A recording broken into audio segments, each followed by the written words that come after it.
So now, since we have done R4, R5, and R6, we now turn our attention to what we haven't done of requirement R2 and also of requirement R3.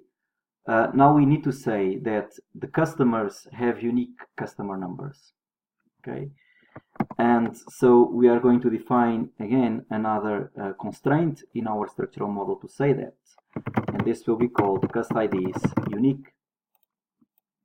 Now the thing about this constraint is that we have to say that we will express this using a formula of predicate logic. We will say pick any two customers. If they are different, then their customer numbers must also be different.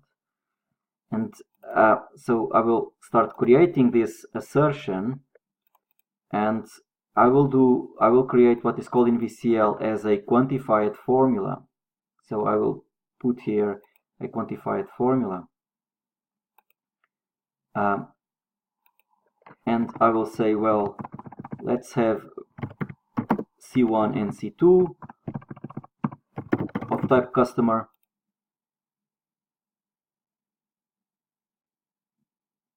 and I will define here an implication, and so I will say now that if C1 is different from C2,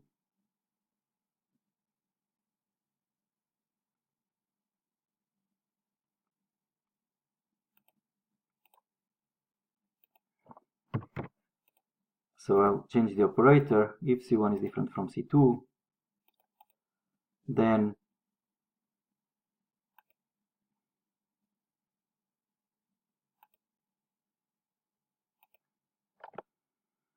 C1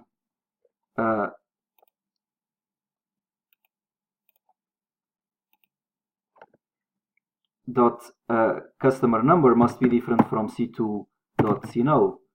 So C1 dot CNO must be different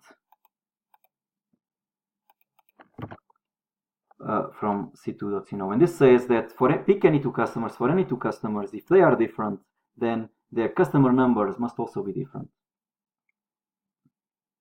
Now, obviously, the corresponding constraint for accounts, saying that if two accounts that account identifiers are unique, will obviously be very similar. So I will call this constraint AccIds-Unique, and I will do a cut and paste of the other one of CustIds-Unique, and I will just change the name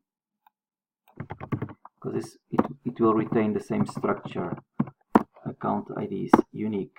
And now if I double click here, if I have A1, A2, which are of type account, then if A1 is different from A2, then A1 dot account number, so it's a no here, must be different from A2 dot account number, which I just have to change the names. And yeah, my type checker is happy, and job is done. So I am now saying that account identifiers, account numbers must be unique, and customer numbers must be unique also.